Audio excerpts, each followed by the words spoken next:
Hello, Dr. Rhoda. How are you today? I'm doing very well. Should I call you Pat or That is Patoots fine. or That is fine. uh, Yeah. We're um, French Canadians are not that very used to calling each other like by doctors and things like that. We just basically call yeah, it very informal usually.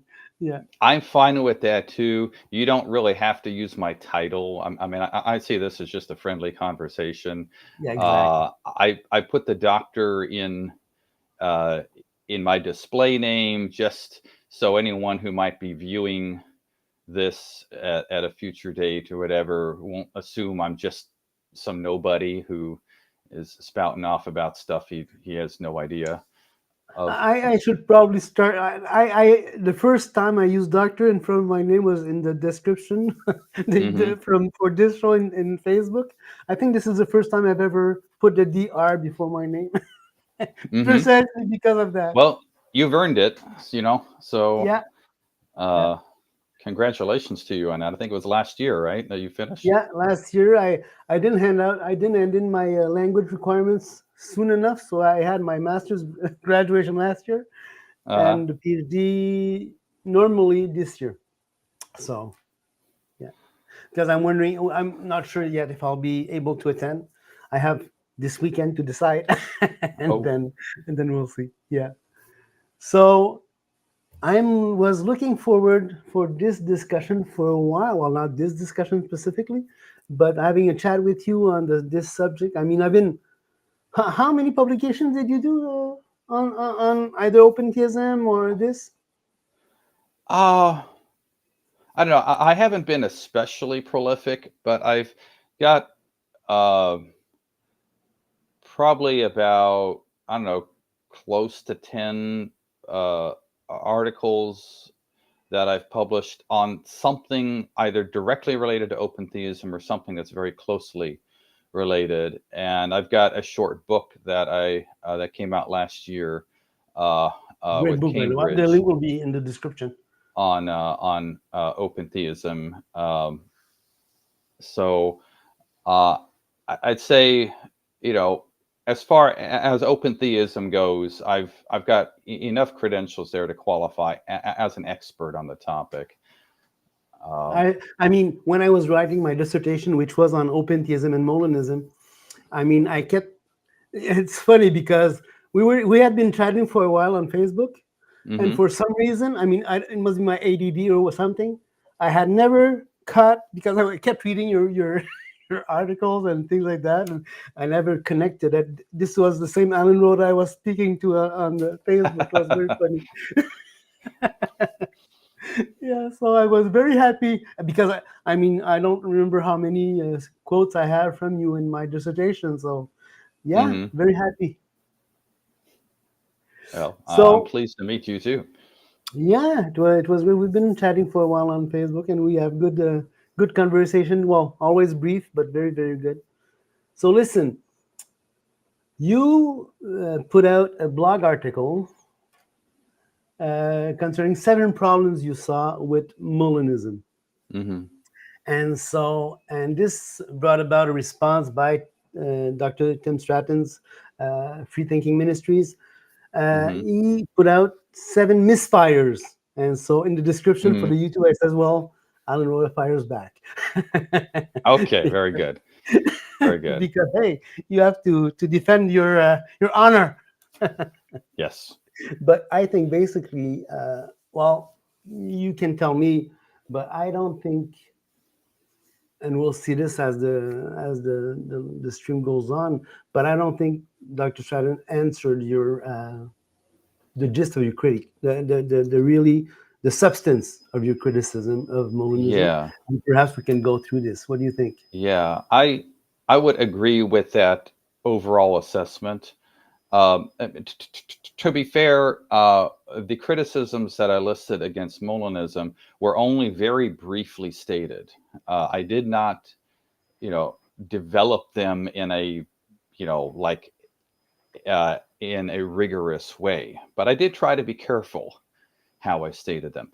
And I thought Tim's response almost entirely missed the point on everything. I think so. I conjecture, and I'm based on past experiences. I've had conversations with him. I'm about 90% sure this is true. That he's got, I think, something like an FAQ file, a frequently asked questions file that he maintains on all aspects related to Molinism. And whenever somebody shoots a question or an objection, rather than attend closely to the objection, he pulls out, I think he fixates on a couple words and then jumps straight to his FAQ file and copies and pastes whatever he's got there. Um, and I think that's his standard mode of operation. Well, it's certainly, it's easy to do. It's very fast. Mm-hmm. And so, but if you're fielding lots of questions from lots of different people, maybe that's what you have to do to, just be able to function, unless you've got enough money to hire a team of, of folks to work for you. But so anyway, yeah. So let's perhaps what we could do is go and check your first of all your blog article. Let me just, because I wasn't sure, because your site was down yesterday, so I wasn't sure it would be back on today. So I made a PowerPoint with your the gist of your argumentation. So perhaps we can just go and see that. So yeah. let me just go here. Okay. I'll try to wait a second. I apologize for this delay, technical problems. So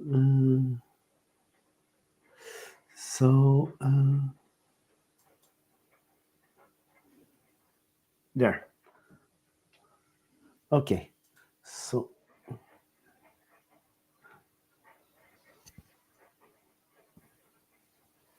can you see? No, I don't see anything other than you and me. Okay, good. Maybe. Well, good, because I don't want you to. Okay. So that doesn't seem to be working. So I'll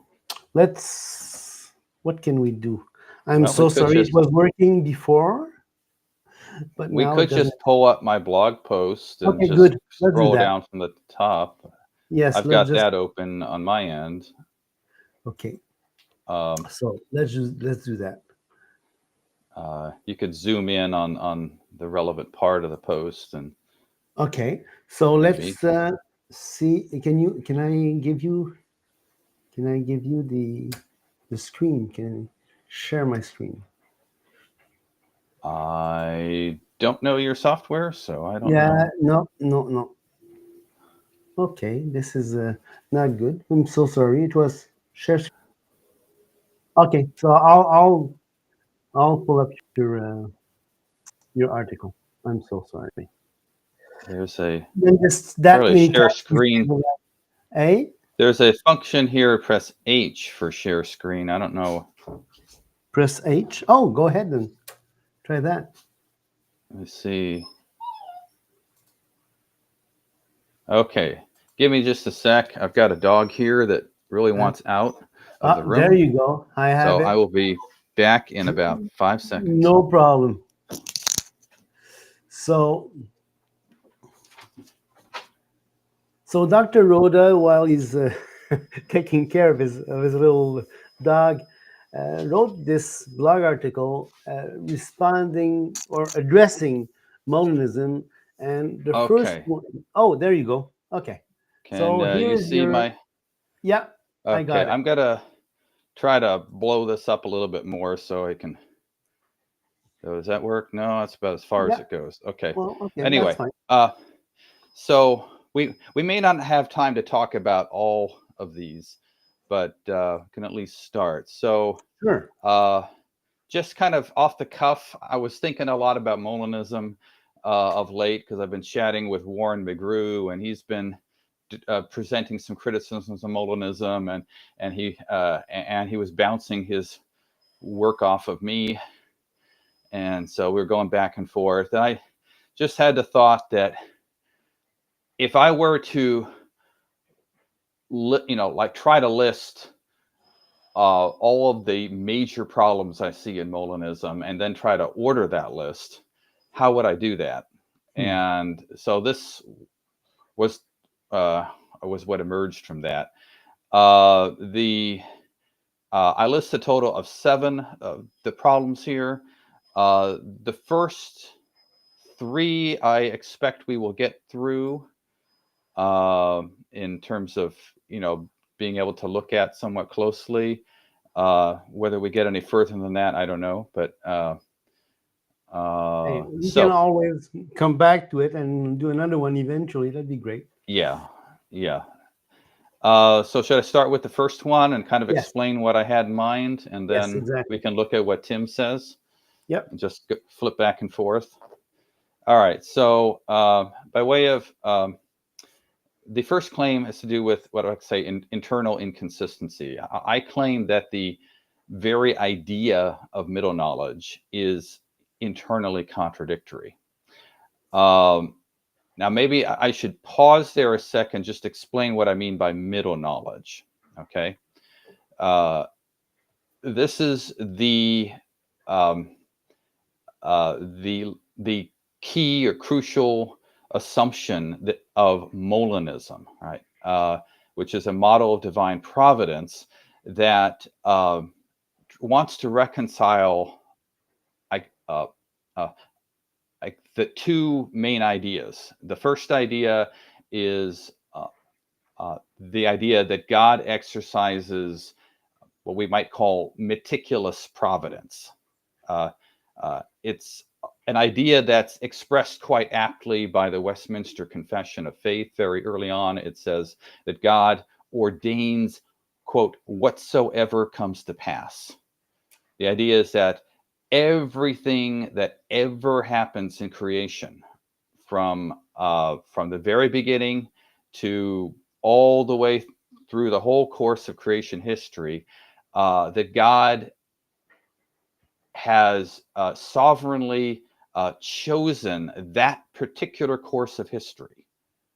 So the Molinists are committed to this idea, right? God, in some ultimate sense, has chosen everything that ever happens.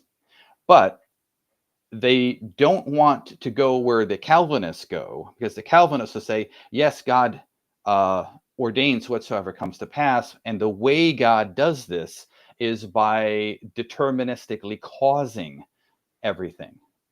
God, on the Calvinist scheme, like sets up the laws of nature and the initial conditions, and then knocks over the first of the domino, as it were, and everything else is just playing out what God has set up from that point on, with God perhaps interjecting along the way, but everything that happens is caused by God in some ultimate sense.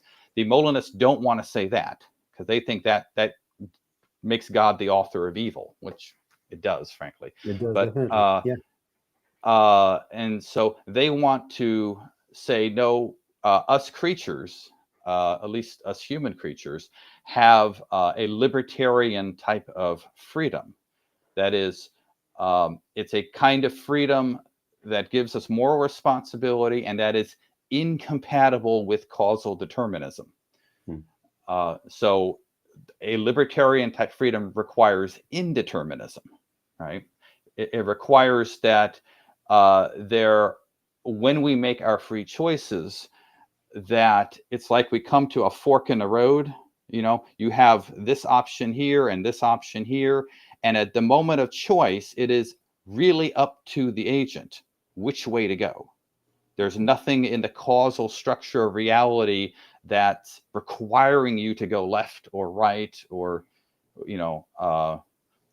one way or the other. Okay. So would you say that in some sense, in some, like if you look at it from the outside into a system where there are either random events or libertarianly free decisions, that both random events and free will decisions would be akin to indeterminacy, could be described by indeterminacy? Yeah, yeah, yeah. So if there is stuff like quantum indeterminism. Sorry, I've got a my dog wants back in the room. Pardon me. She's going to keep barking if I don't let her in. Don't worry about it. No problem, really. So you've got quantum indeterminacy, which basically is actual random events, and then Okay. Well, hopefully that soothes her. I don't know. Am I back?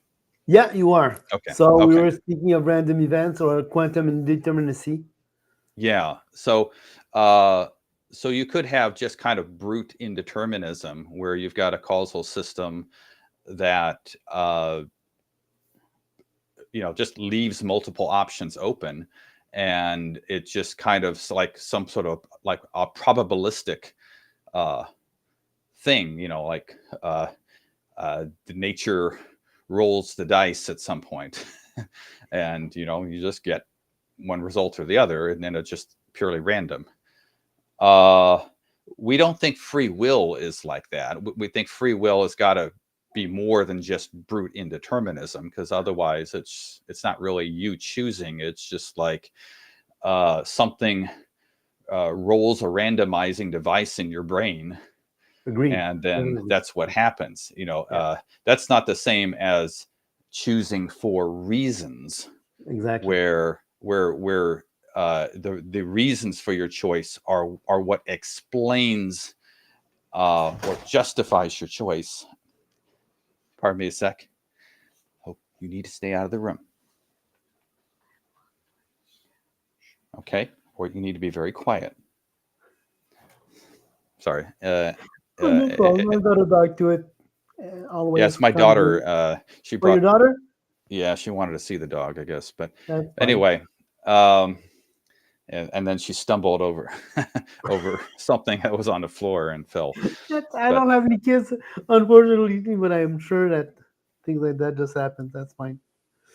yeah. Anyway, where was I saying? Okay, so for free will, you need something more than just bare indeterminism. So, You but need something like reasons responsiveness. my question was And more akin to a third person point of view, oh looking yeah, into a system where there are free will individuals and random events, and whether you could describe the system where these folks are living and where these events are occurring, uh, if both could be described in terms of indeterminacy, in yeah, a third yeah, person point of view. yeah. Oh yeah, yeah. From the outside, there wouldn't be any clear distinction, right? uh, it's only the choosing agent who actually, knows why they're doing what they're doing. And so from the inside, they feel like they are the one controlling their choice. But from the outside, uh, it could look just like a random process, Um, I mean, um, if they are truly contingent events, that would be the same thing as an random indeterminacy. I mean, mhm. quantum indeterminacy. If they are Yeah, truly contingent, yeah, yeah. I think the main point is that uh, if creatures are to have any sort of libertarian freedom, that the system with that us creatures operate in cannot be a causally deterministic system. And that's true simply by the definition of libertarian freedom, right? It is defined as incompatible with determinism. yeah, And so you need to have indeterminism of some sort in the system. That may not be enough to get actual freedom with moral responsibility, but it's certainly necessary. It's required. Um, yeah.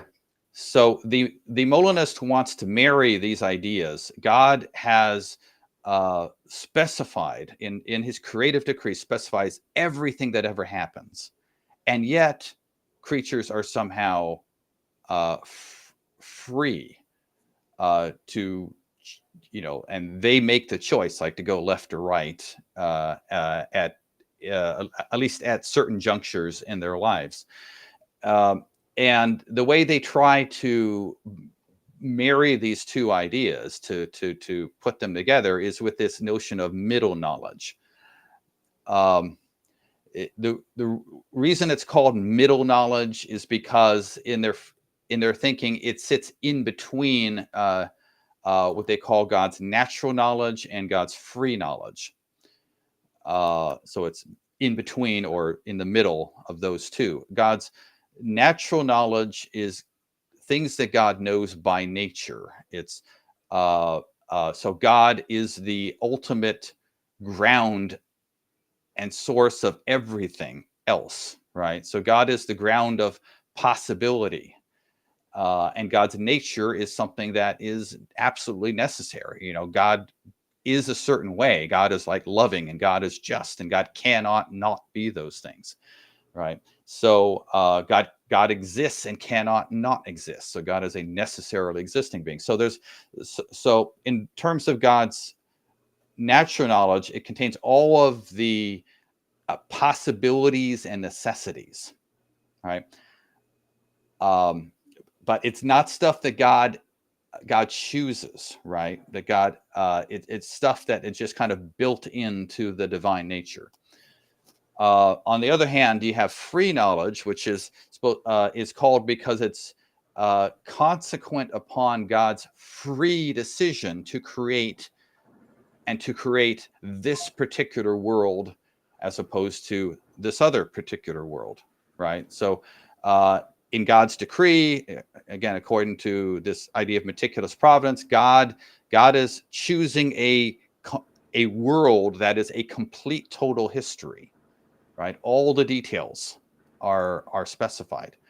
And so the thought is that, but this choice on God's part is a free choice. God could have not created. God could have created a world that was very, very different than the world that we actually live in. And so, so his free knowledge is his knowledge of the actual history of the world God has chosen. And it's free because it's based on God's free decision, free creative decision. And so the middle knowledge sits in between these two, and it's supposed to be knowledge of what any possible creature would freely do in any sort of kind of possible scenario in which that creature could be placed and be free, right? So you think of a free choice scenario, any like hypothetical scenario, right, in which you've got indeterminism. And then, according to middle knowledge, there is always, a determinate way that system would develop, right? It would go this way as opposed to that way, even though, because it's an indeterministic system, it really could go in either of those two ways. Is that making sense? Yeah, excellent, perfect sense. Right. Yeah. I think underlying this, there's the idea that, like you said, a possible world is a maximal description of what things would be in that particular possible world. So it assumes that in that possible world, everything is set, since it's described perfectly. Yeah. It's part of the identity conditions for that world. It wouldn't be the world it is if anything were different in it. So, change one little position of one like speck of dust, and you've got a different world. On this conception of Yeah. world, right? You know, I mean, it's a total specification of a complete course of history. So this first, Just an aside, this yeah, maximal description seems incompatible with the very idea of contingency.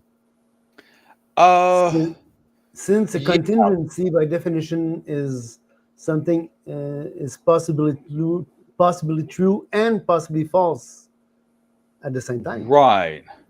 What what I think you get is that there's no contingency in the world, because that's all built into the very kind of identity of the world, to its definition, so to speak. The only contingency that you can uh, make room for, if you're thinking about worlds in this complete expansive way, is there's contingency in with respect to which world is actual, right? And hence God's Would, free decision. God picks this world as opposed to that world.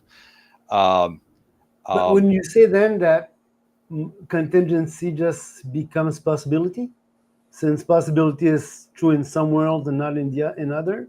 So it's as uh, if there's an evacuation of the possibility of contingency because it just becomes possibility again. well, contingency entails like a two-sided possibility, right? It entails that it's possible to be and not to be, Yeah, right? yeah, Uh, um, the uh, you can have something that's possible but not contingent, right? Because whatever is exactly. necessary is also possible, but it's not contingent.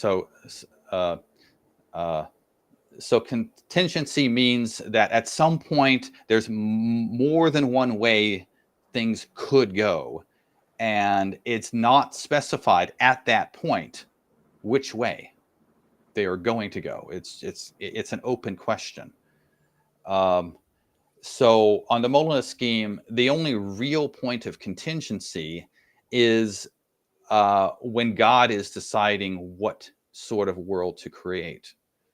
Uh, Yeah, Downstream from that, there's really no contingency. yeah, exactly. Uh, Everything has been decided. It's just playing out the story God has selected. God has written, as it were, this complete story, not like the novels that we're used to reading, where the authors, leave, they'll describe some of the details, but they'll leave a lot of it up to your imagination to fill in. No, I mean, on this model of meticulous providence, when God chooses a world, he is specifying everything, right? You know, and what's going on, when it's happening, exactly how long it's happening.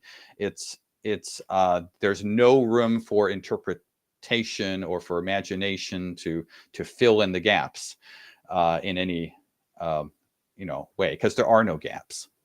No Um, gaps, exactly. right. So I think part of the problem with Molinism, and I kind of blame this somewhat on Alvin Plantinga, who is a very well-respected well-respected Christian philosopher. But back in I think it was like 1974. My memory might be failing me, but he wrote a very important book called The Nature of Necessity. Yeah, I was going to And say. in that book, he defines this notion of a possible world, and he assumes something that his definition doesn't require. And he assumes that a possible world would have to be a complete total history. There's actually nothing in his definition of a possible world that requires that. He just kind of makes that leap. And if uh,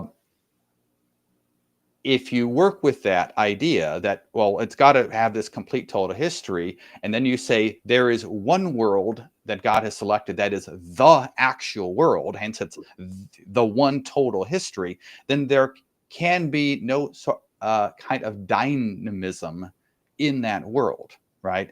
Each world as a total history is completely determinate. There's it can't become anything else, right? It just is what it is. It's been pointed out more recently by a scholar by the name of Amy Seymour. She wrote her dissertation on this idea that you can take Plantinga's notion of a possible world and you can apply it straightforwardly to a dynamic ontology. Oh, that's interesting. Because instead of assuming that possible worlds have to include a complete determinate history, you can simply say, no, they're just describing the totality of reality at a time. And if you make that move, then you can say, well, yeah, there's a total way things are right now, but that need not be the way things are a second from now.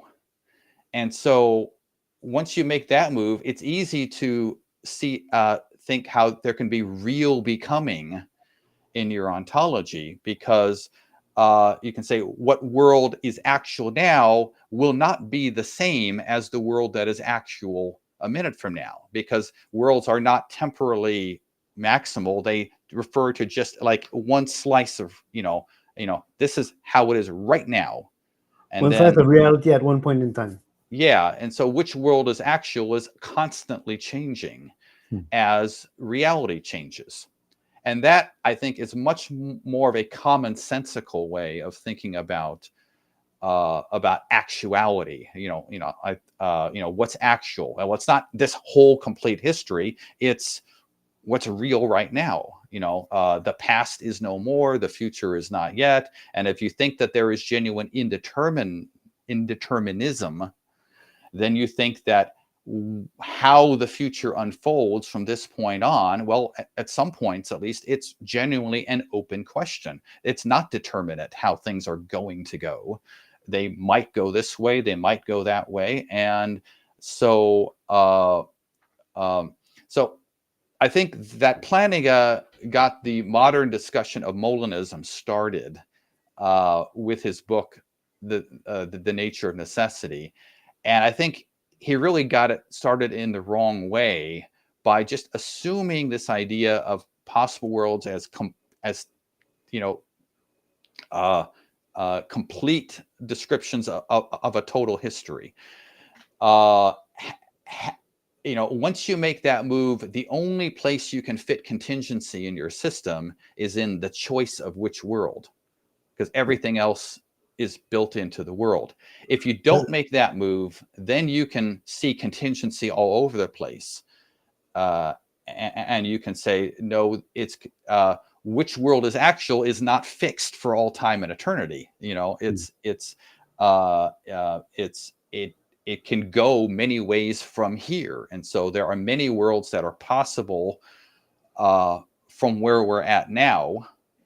And as these contingencies resolve, then there will be a different world that will be actual, right? And things develop in a dynamic fashion. But anyway, that's just see this a long aside. But yes. No, that's perfect. We're diving into the weeds. That's what we need to do. But one thing I often see in the literature, and I guess it goes back to Aristotle, there was a fuzziness in his definition of contingency and possibility. He'd often vacillate between two kinds of definitions. And I think that in the literature, even today, there's this fuzziness around what contingency is. Like you said, a double kind of possibility where it's possibly true, possibly false at the same time, and possibly false. And so, and oftentimes, when people speak of contingency, they just fall back to possibility. Ruling out necessity, evidently.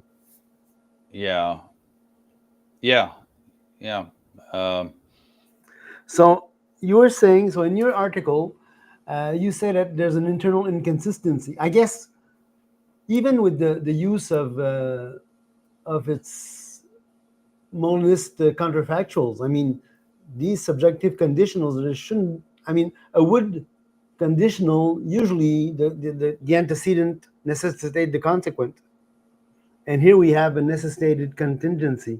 in Yeah, Molinism, which seems weird. yeah. So in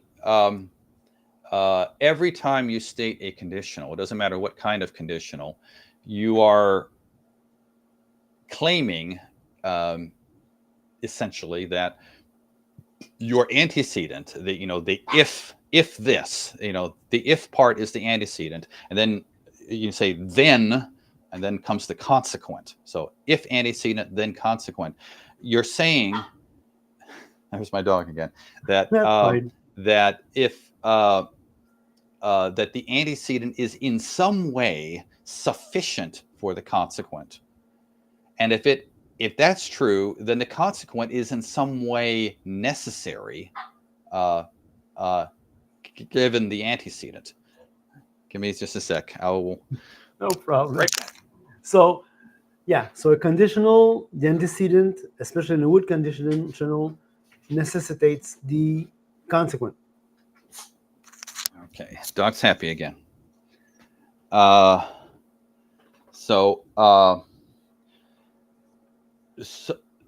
you should. Let me see. You're all right. So the antecedent is a sufficient. The consequent is necessary in relation to that antecedent.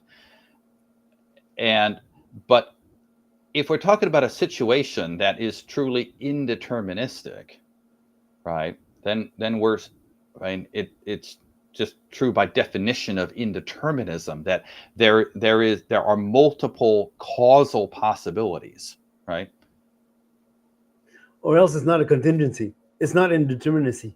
Yeah, it's not causally contingent, right? And at that point, right? So you've got multiple causally possible outcomes that could result, and I want to say that if that's the case, then there can't be a single outcome that definitively would result, which is exactly what Molinism supposes, right? They suppose that in any like specified indeterministic scenario, there is one outcome of the many causally possible outcomes that would happen, and that just seems flat out wrong to me. You should say that, well,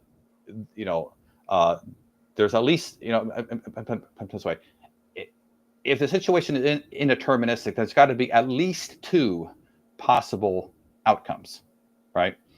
Definitely. So we could say of one outcome, call it A, that A might happen, and the other outcome, call it B might happen. But it seems wrong to say that either A would happen if that scenario obtained, or that B would happen. The most I think one could say is that maybe A would probably happen with a very high degree of probability in comparison to B. Which comes back to a might conditional and not a would conditional. Yeah. Standard. The standard way this is spelled out in counterfactual logic is to say that mights and woulds, that if something both might and might not happen, then it is not the case that it would happen. So if you accept that seems basic logic to me.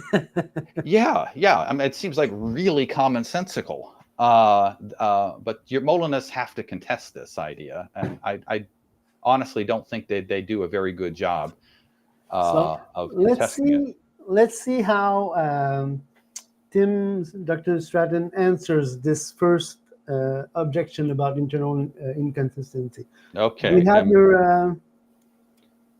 Yeah, do you see it there? I'm still... I guess you need to shut down the first one. Oh, I need to... Okay, how do I stop sharing? Okay. Oh, I can share. Okay. Yeah. Okay, good. All right, you see me again? I see my face? Yeah. Okay. Do you want me to share it, or do you Yeah, want to go share ahead. it? Yeah, might as well. Okay, here we go.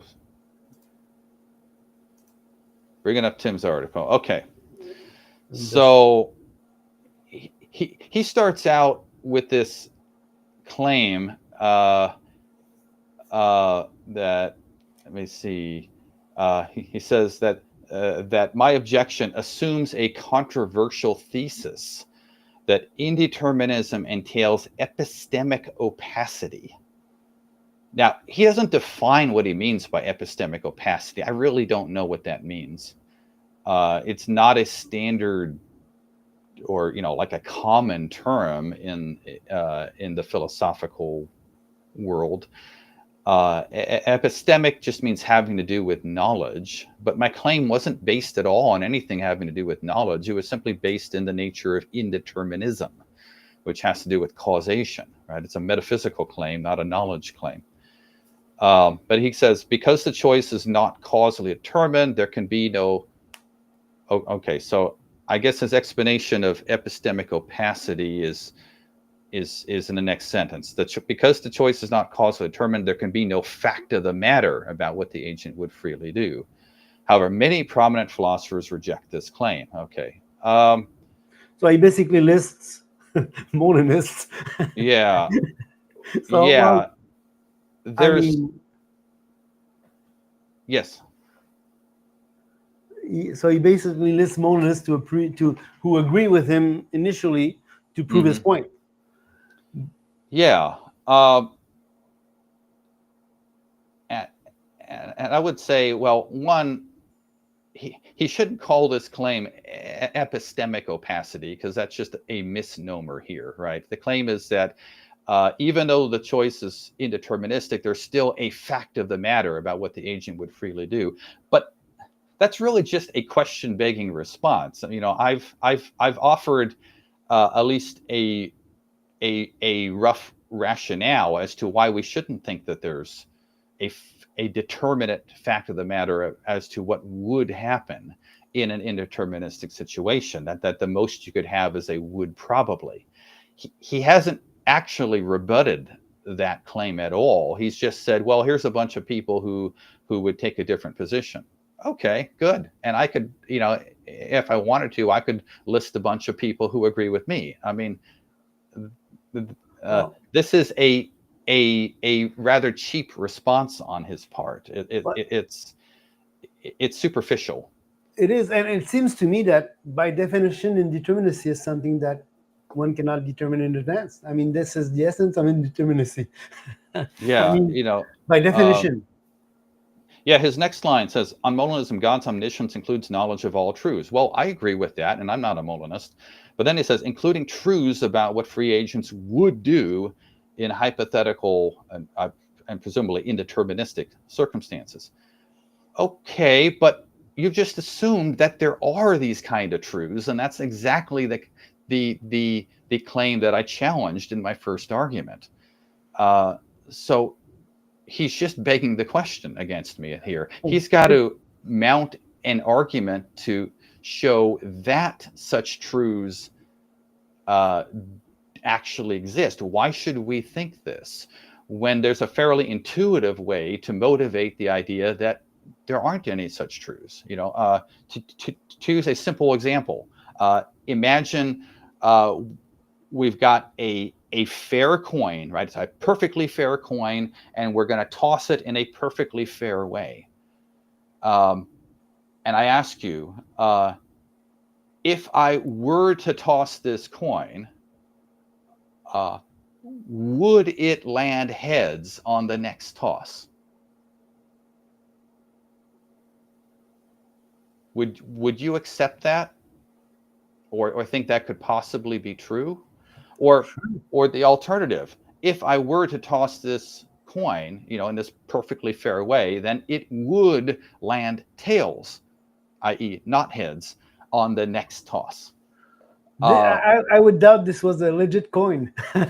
Yeah, I mean, I would say no. I mean, that the intuitive answer is, well, no, it's not the case that either would happen.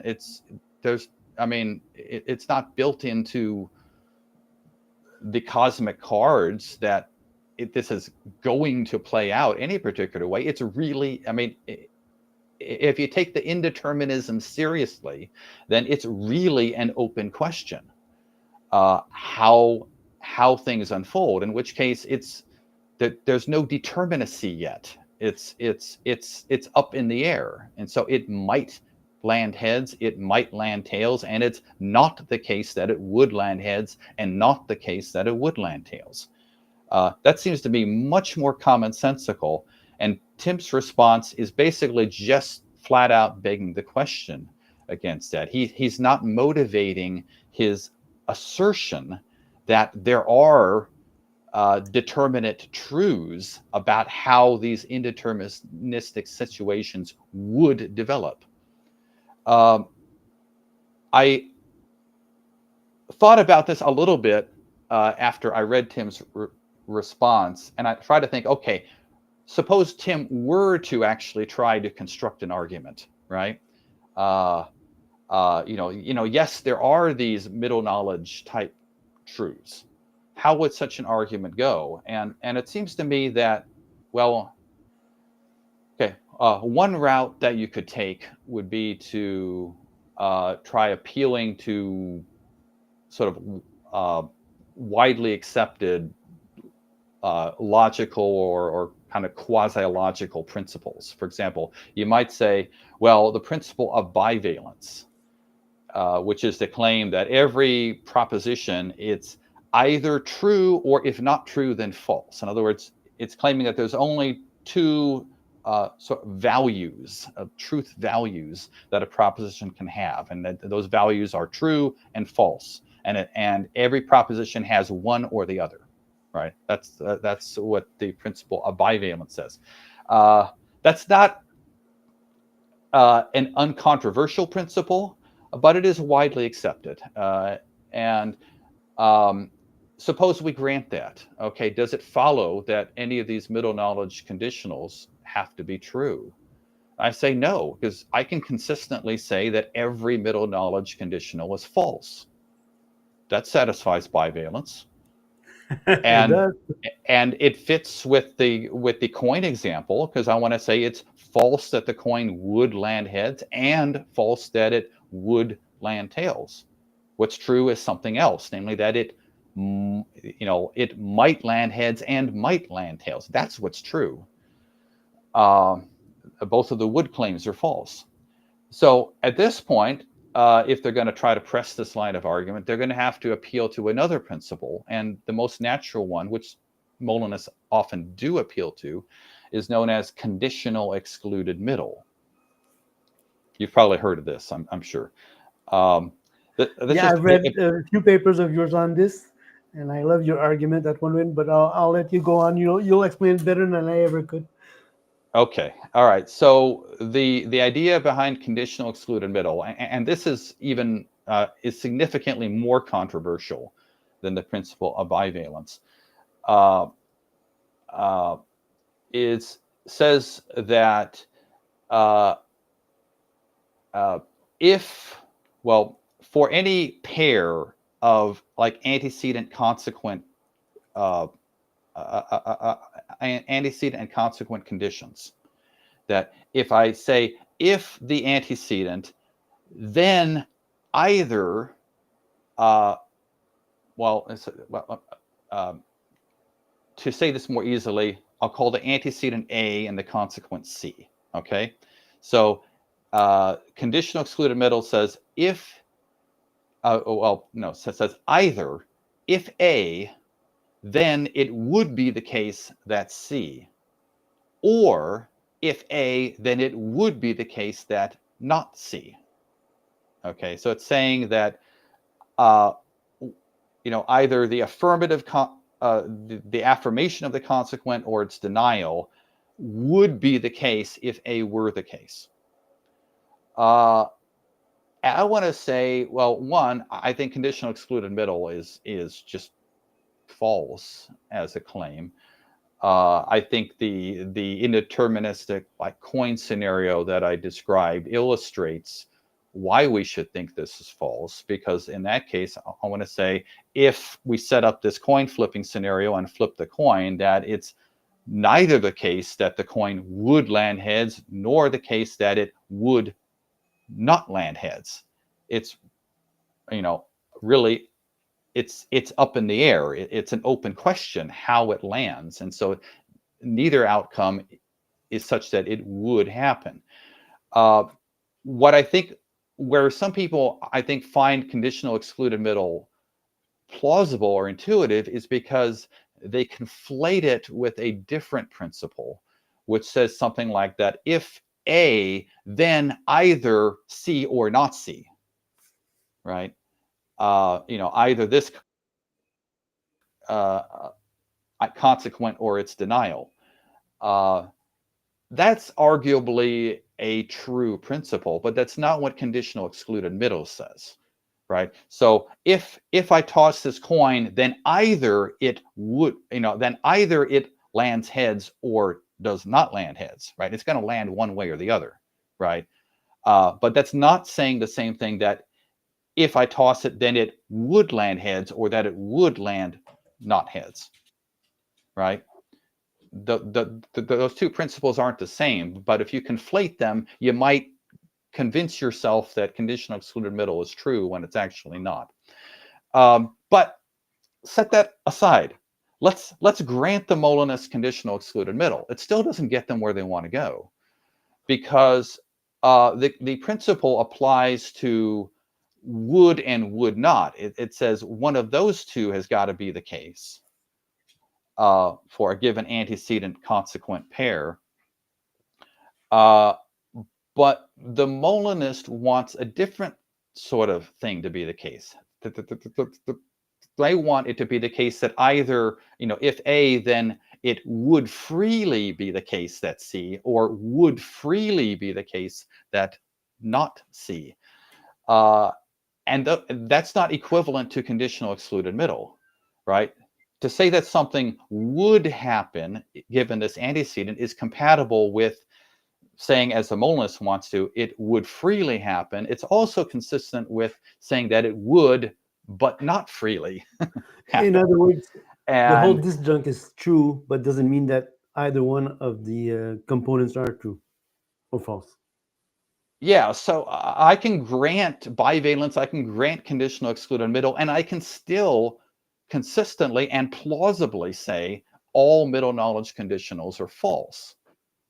Now, at this point, I don't know of any broad metalogical principle like bivalence or conditional excluded middle that a Molinist could appeal to try to argue the point. If there were something, it would have to be more controversial than conditional excluded middle, which is already very controversial. I would conjecture that probably most serious philosophers who've thought about it reject it. And that's simply because there are very plausible counterexamples that are well known in the literature. So the only other strategy I think they could possibly take, and this is one I think William Lane Craig actually takes in some of his writings, is to say, oh yeah, there've got to be true middle knowledge conditionals because we know some of them. And so he gives this example at one point in one of his books. He says, I know that if I were to offer my wife a choice between, say, on the one hand, chocolate chip cookies, and the other side, something like something that she doesn't like say, chopped liver, I know that if I gave her these options, that she would choose the cookies. Okay. All right, great. I'll grant that he has that knowledge. I deny, though, that this is any sort of proof that there are true middle knowledge conditionals, because I don't think it's right to say that this is a would freely situation. It's not indeterministic. If we were to repeat this experiment and offer her this choice, over and over and over again, and just like reset, like we roll the tape back, like Groundhog Day. to use a favorite Was the movie example Groundhog of Day or something Tim's, like that? Every morning. yeah, like Groundhog Day, or to use the favorite example that Tim Stratton likes, of Yes. Doctor Strange, Strange with the Time Stone, in the Infinity War movie. So you can use that time stone to kind of roll back and then try something new, and then roll back and try something new, and he explores all these possibilities to try to find any way that'll work to beat Thanos. And he finally stumbles across one after like 14 million options. But the idea is that if you can keep rolling back and resetting the choice options, the cookies versus the liver, if Craig's wife would choose the cookies every single That's time, probability of 1. then I would say no. That's not No, a free will no, situation no, you've exactly. described. That's a deterministic situation, right? It's the same way. It's like, if I have this allegedly indeterministic coin flipping type of setup, and I toss the coin and it lands heads, and then I use the time stone, I roll back, flip the coin again, it lands heads, and I do this umpteen million times, and every single time it lands heads. I think you should conclude that the either the coin or the flipper or some the overall scenario was not actually indeterministic like we thought it was, right? I mean, that seems like the overwhelmingly more plausible conclusion. So I would say, yes, Craig can know that his wife would go for the chocolate chips, but that's not knowledge of what she would freely do. That's knowledge of what she would, but not freely do. And It's not a middle knowledge it's not, conditional. furthermore, it's based on the And real world, on the actual world. It's based on yeah, whereas middle knowledge is not based in the actual world, because it's it's the information's in place before God ever makes his free decision as to whether to create. So yeah, it's, as far as I can see, there is no good argument Molinists have given, or even could give, to make the case that there are in fact truths about what how an indeterministic situation would develop. Would say, if there are such truths, then the situation wasn't indeterministic, or the truths that you're referring to are actually something like would probablys, not just woulds, right? It's but the modalist needs the definitive would. A would probably is too weak for meticulous providence. so exactly. So let's go. I guess we dealt a little bit. Well, let's take the time to read the second objection, because we Yeah. talked a little bit about it. So perhaps we could Okay. go. Yeah. Okay. I'll switch Yeah. there. Okay. And then we will. Okay. Implicit determinism. So, so my thought here, just to back up one step, right? If I'm, at the fork in the road, right, and I am free in a libertarian sense. That is an indeterministic way to choose my path, left or right, right? Then at the prior to the moment of choice, it is genuinely an open question which choice I make. I really could go this way. I really could go this way. And it is entirely and ultimately up to me at that moment which choice I make. What that means is that if I go this way, if I choose this option, then I was the one who created the information that I go this direction, or that I choose, the left path. If I choose the right path, then by making that choice, I create the information that I go this way. Prior to my choice, no such information exists. It's simply an open question, right? It's a might and might not scenario. There is no would, right, one way or Exactly. the other.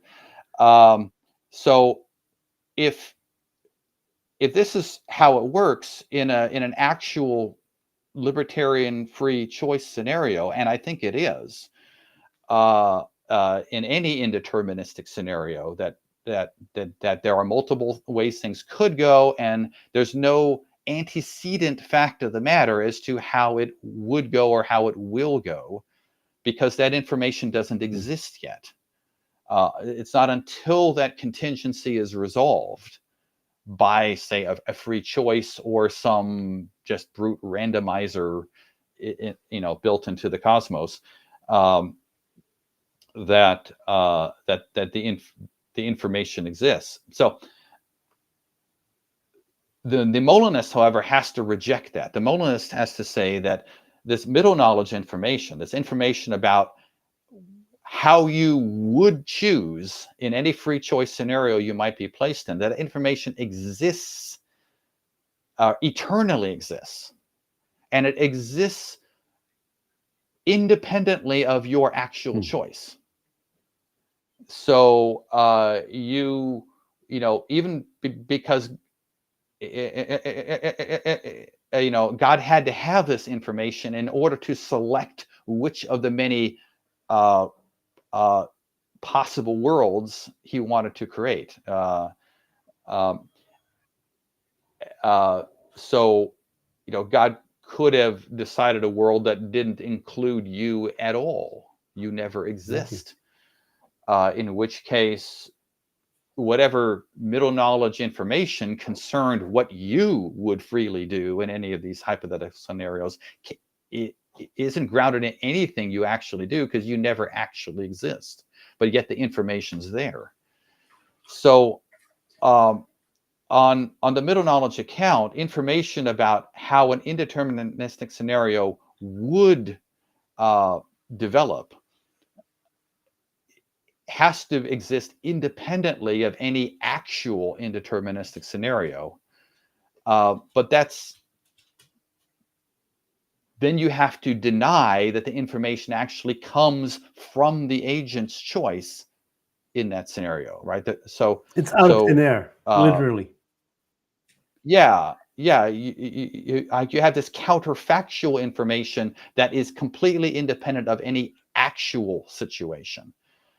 And so uh, uh, I say this leads to an implicit determinism. One way to argue this is and it's easy to cash this out in specifics, but to use a variant of the consequent argument that the Peter Van Wagen and lots of libertarians have used to argue that libertarian freedom is incompatible with determinism. And the way I like to present this is I say, okay, define the notion of a fixed fact. Okay. A fixed fact in relation to any particular agent is something that agent has no say over, and never did have any say over. It's something that it's, like for us, we have no say about the law of gravity. It's just, it's something God built into the structure of reality, and it's not up to you or me, and so because it's not up to us, it constrains what we can do. I don't have the ability just to turn gravity off, right? That's one ability I don't have, because I don't have any say about that fact, right? I don't have any say about whether 2 + 2 = 4, or whether all triangles have 3 sides, or I don't have any fact about the basic principles of morality. I don't have any say about what happened in the distant past. It's not up to me that Caesar crossed the Rubicon in, I think it was 49 BC. I mean, so we all believe that there are fixed facts, right? Facts that we have no say over, and yet these facts constrain what we can do, right?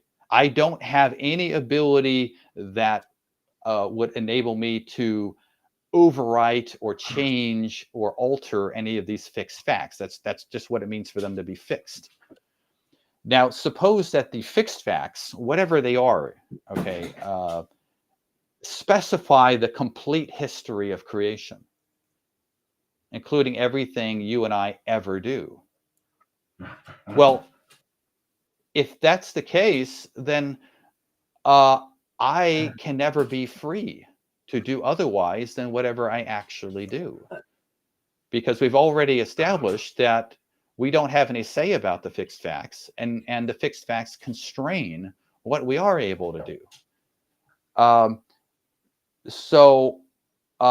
Again, but what about Molinism? According to Molinism, there is information, that there are facts that are fixed independently of our very existence.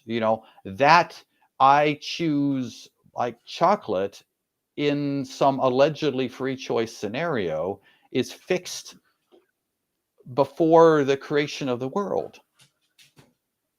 Well, then if hypothetically, if I were to somehow choose something other than chocolate, ice cream, say, I would have to have the ability to overwrite that fixed fact, but then it wasn't fixed by hypothesis.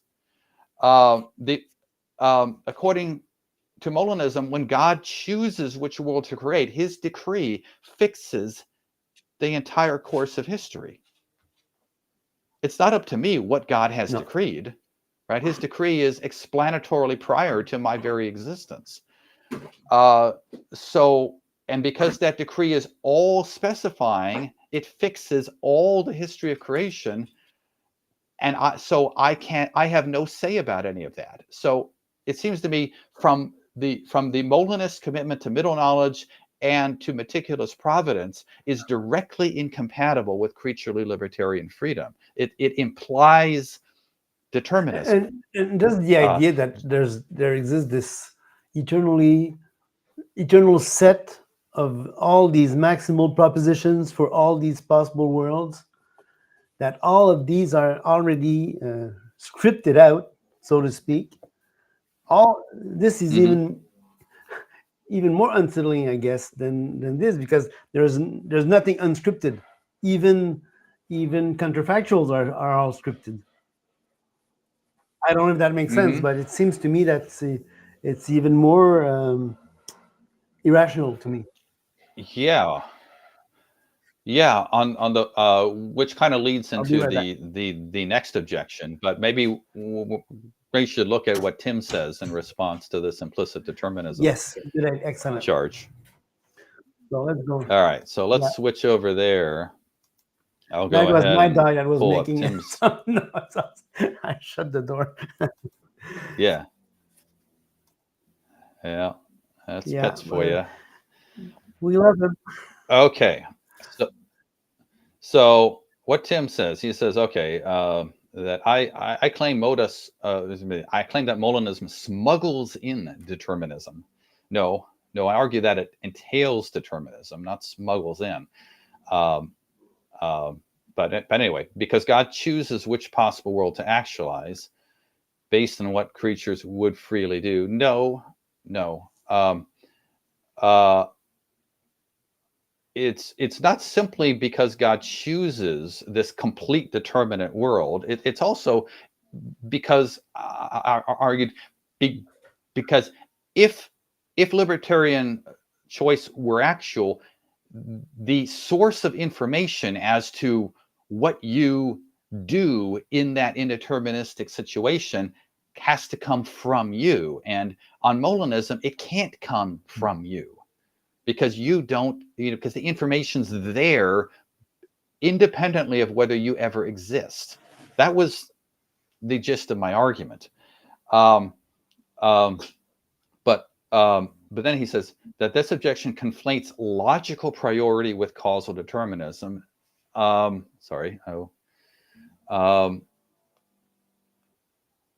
Molinism affirms that God's knowledge of what creatures are free to do is logically prior to his creative decree. But the truth of those counterfactuals is, and this is interesting to use this word, because we'll get to this issue next, is grounded in the libertarian agency of the creatures. God does not determine what those agents would do. He simply knows it. Well, all right. We'll get to the grounding issue soon, but I guess I'll just reject his claim here for now. No, the truth of those counterfactuals isn't grounded in the agency of any creature. It's not grounded in creatures at all, because it exists independently of whether there are any creatures. And it seems so why he's making this claim about the truth of these counterfactuals grounded in, like their actual libertarian agency, that's just completely false on Molinism. It cannot be true if Molinism is, and to me, his argument here, his argument underlines a basic flaw in my mind of Molinism, is that of its vicious circularity. Because, I mean, an agent's choice is explanatorily prior to, his existence is logically prior to his choice. But A's existence is also, there's this vicious circularity here. It presupposes the decree to create A, presupposes the existence of A, presupposes the choice of A, and then middle knowledge presupposes all of this. So there's this vicious circularity in my mind. But if you really want to say, as I think Bill Craig and Alvin Plantinga do inconsistently, that us creatures have some kind of power over the middle knowledge counterfactuals, that it's in some sense, by making my choice in this circumstance, that I bring it about, that it always has been the case that if I were in that circumstance, then I would make that choice. And the claim is sometimes put that we have counterfactual power over God's omniscience, and over God's middle knowledge, and over God's decree. I say no. This is seriously confused. For one thing, counterfactual power is not a power. The counterfactual dependence does not exist. What you get when you say, if I had done this, then this would have been the case. All you're expressing is some sort of the claim that there's some sort of a necessary correlation between these two factors. If A, then B. You're not actually showing, in the same way that correlation doesn't automatically entail causation, a counterfactual relationship between two things does not imply any genuine dependence of the one on the other. And the reason I know this is because, just as in correlations, it can go more than one way. A is correlated with B. That doesn't mean that A causes B. It doesn't mean that B causes A. There could be some third factor, perhaps, that's causing both of them. Or maybe it's what we think is actual correlation is just statistical noise. It's actually random, but it's, we haven't picked that out yet.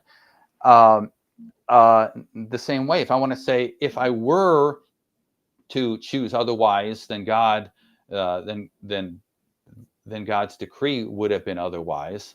Well, that doesn't. I mean, okay, let's suppose that's true. That's consistent with theistic determinism, right? The reason why God's decree would have been otherwise is not because I chose otherwise, but because God determined things otherwise, right?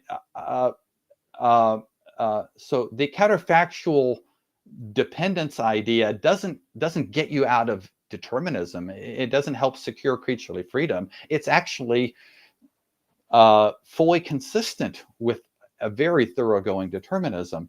But if in this scenario right here and now, when I'm making my choice, if I could do something that was contrary to God, how God had decreed it, then I would have to have the power to do something that I shouldn't have the power to do. I would have to have the power to change God's eternal creative decree, or to change what the middle knowledge conditionals say about what I would do in these circumstances. Change the And again, by hypothesis, eternally settled truth. I mean, yeah. If you say that, then you're saying these things are not, in fact, fixed facts. They're not settled. But then you lose all the providential oomph that it's supposed to get from Molinism, right? The Molinism is supposed to say God has sovereignly settled the entire course of creation history. Well, if I, by making my choices here and now, if I can revise that, well, then God's decree has not settled the entire course of history. And you really wind up with a version of what's known as Occamism, or the dependence theory, or simple foreknowledge, or something along those lines, where what God knows is grounded in the actual occurrences of creaturely events, not in God's decree. but since there are no actual events, because all this is possible, I mean, it's worse off than optimism, I guess. Yeah. It's interesting to return to what Tim says here. He says that the middle knowledge plus divine actualization is sufficient for the occurrence of the free action, not for the truth of the counterfactual. Okay, I think he's right there, because the middle on the Molinism, the truth of the counterfactuals is independent of the occurrences of any creaturely actions at all. But then he says the latter, that is, the truth of this counterfactual, is grounded in, he uses that word again, the agent's essence and capacity for libertarian freedom. Well, no, that's just wrong. If you ground something in an essence, right? What is essential, what is natural in the strong sense of being essential, is necessary. If it is part of your essence that in circumstance C, you do action A, then you cannot be free to do other than A in that in that situation, because that's essential to you, right? To act in a way that was contrary to your own essence would nullify your own existence. We'd be back. It's metaphysically impossible. And so it wouldn't be libertarian free will, it would be compatibilistic free will. Yeah. So I don't know why he's using this grounding language here. And then he says it's grounded in their actual agency. It's grounded in their essence. No, he doesn't understand Molinism when he makes these claims. McGregor makes the same point in his book on Molinism. So he does, and shame on him, because he's making the same mistakes. What Molinists really ought to say in response to any sort of grounding issues is say, yeah, all this middle knowledge information, it's just there. It just comes from nowhere.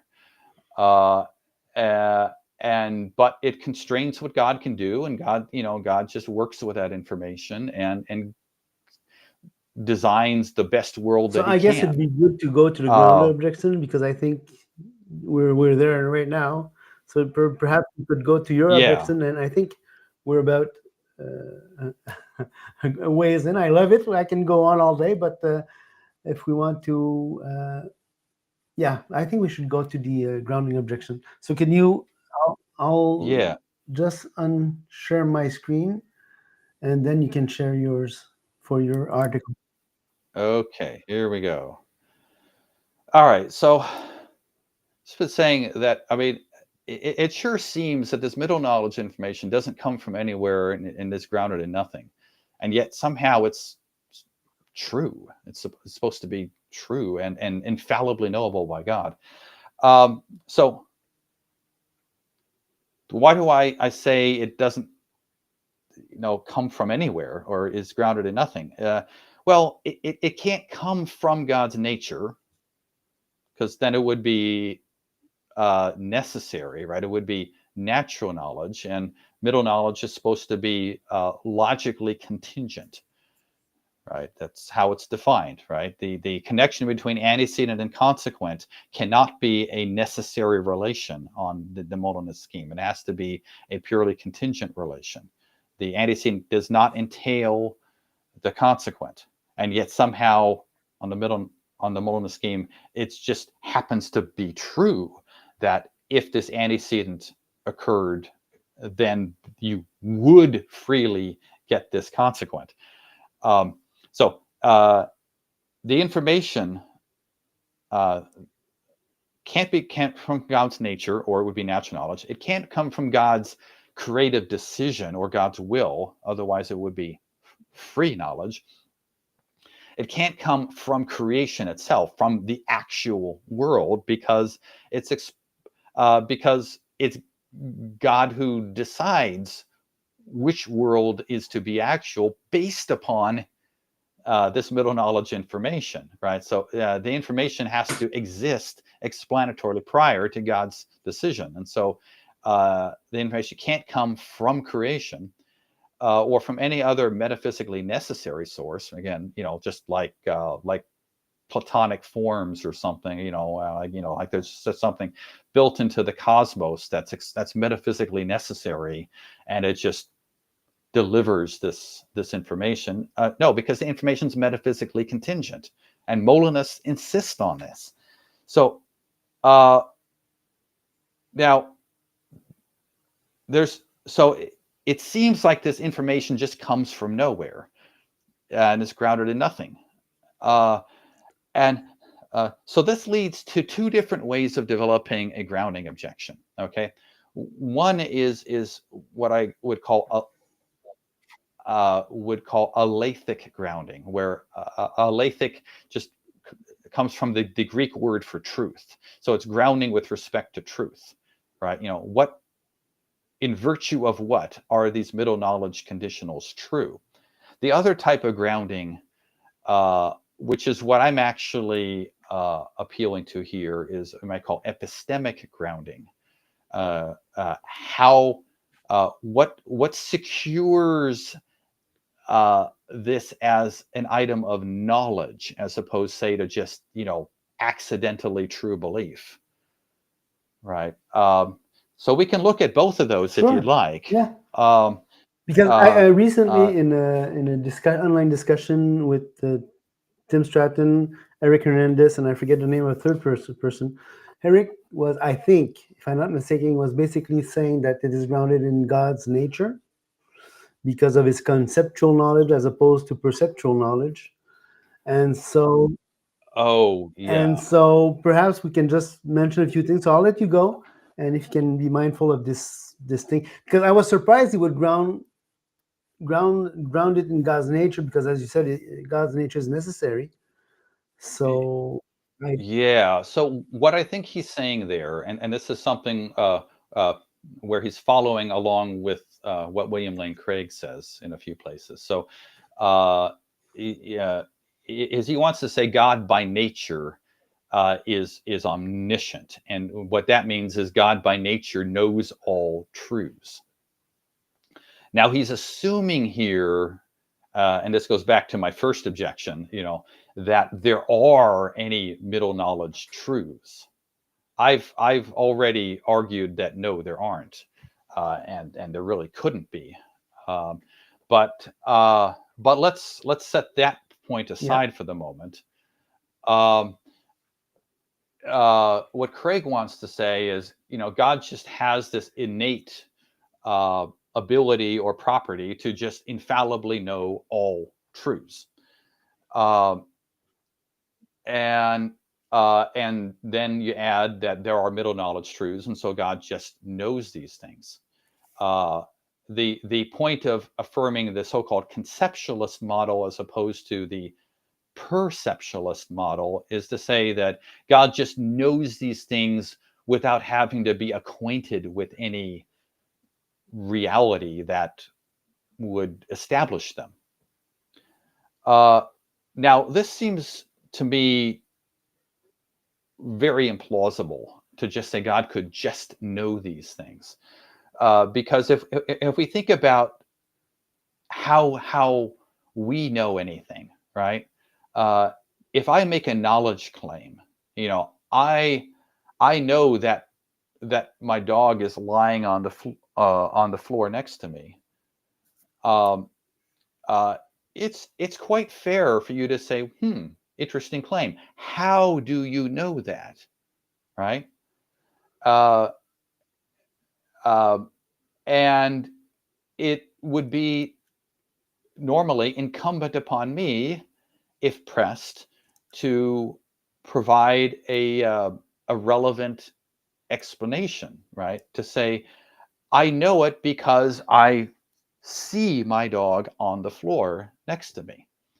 I am directly acquainted, as it were, with a fact, with a portion of reality that is sufficient to not only make that claim true, but also sufficient for me to know that that claim is true, right? It's through my acquaintance with that fact that I come to know it.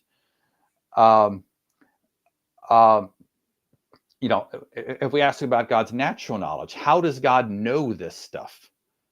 Well, by acquaintance with himself, right? God is fully self-aware. He knows himself as for what he is. He is God. He is the creator. He is the ultimate and metaphysically necessary ground of everything else. He is the ultimate source, right? That's just what it means to be a monotheist, right? There is one metaphysically foundational being, and that is God. And so if God knows himself, is acquainted with himself, well, that's how he comes by his middle knowledge. Okay. How does God know his free knowledge?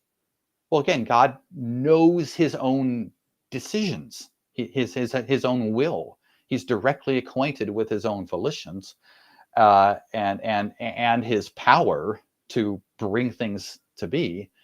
And so in deciding to create XYZ, God knows that XYZ exists or will come to exist.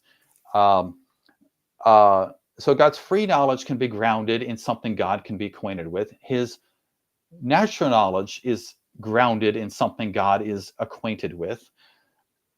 What is God acquainted with such that he could know his middle knowledge? Exactly. Any ideas I here? don't. But I I think I think the Molinists ultimately you just got to say, well, he just does. He just these are knows brute it, facts. and that's not a satisfactory answer. That's you're saying that this middle knowledge operates in a way that no other kind of knowledge And does. because you labeled it conceptual Um, knowledge, then you don't need to add all this explanation of where that knowledge comes from. Yeah, he's just using a conception, A label. this shift of labeling to sidestep a very common sense objection. It's a cheap ploy on Craig's part. Yeah. Um, uh, And when I'm, Eric I'm Hernandez, sorry, but I'm reminded of C.S. Lewis's claim that meaningless combinations of words do not acquire meaning simply because we prefix them with the words God can. And for me, yeah, uh, exactly, this is it. exactly. Uh, so the way I pressed the grounding objection in my little blog post was focused primarily on epistemic grounding. How could even if we concede somehow that this middle knowledge information could be true, how could God come to know those truths in a way that would amount to infallible knowledge, as opposed to just God becoming acquainted with this body of information that sort of seemingly comes from nowhere, and it says, "Huh, is that true or not? How can I check that? How can I verify that? Should I accept this middle knowledge information as true or treat it as unverifiable speculation?" And my claim is, I think God should just treat it as unverifiable speculation. He's got nothing he can consult, as it were, to verify that any of this middle knowledge information, supposing it exists, is in fact true. Uh, now maybe the Molinists would say, but that's not necessary. It just is true. And God, being omniscient, just knows it. That's this so-called conceptualist model, if you want to even grant it the title of a model.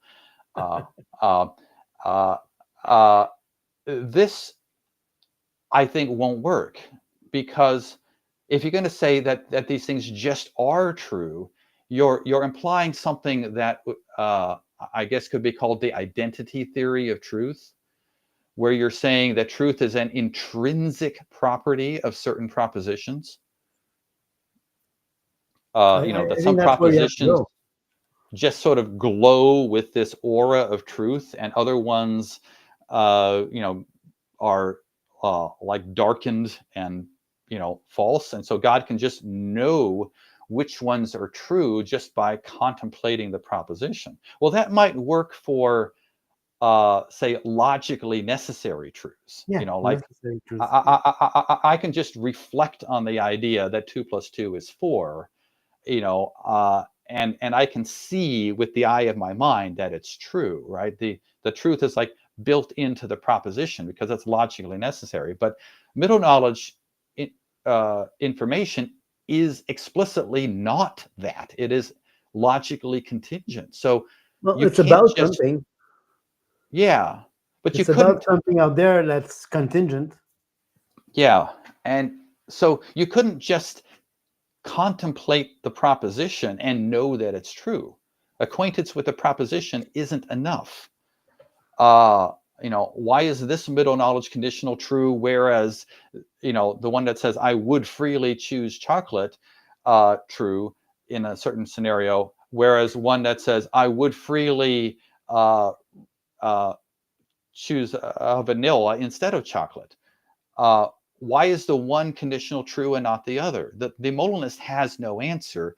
And it seems to me that there's no way God could even check No. uh, which one is true, as opposed to just, again, unverifiable speculation. Eh, Uh, I was thinking about this a lot because of the analogy with Doctor Strange. And I was thinking, mhm. it Oh, seems to yeah, that me gets to that, Tim's yes, response, right? because I was thinking about this, and it seems to me that for Strange in the MCU to be able to do this, it's almost as if he needs to visit that timeline and come back and then chip that timeline.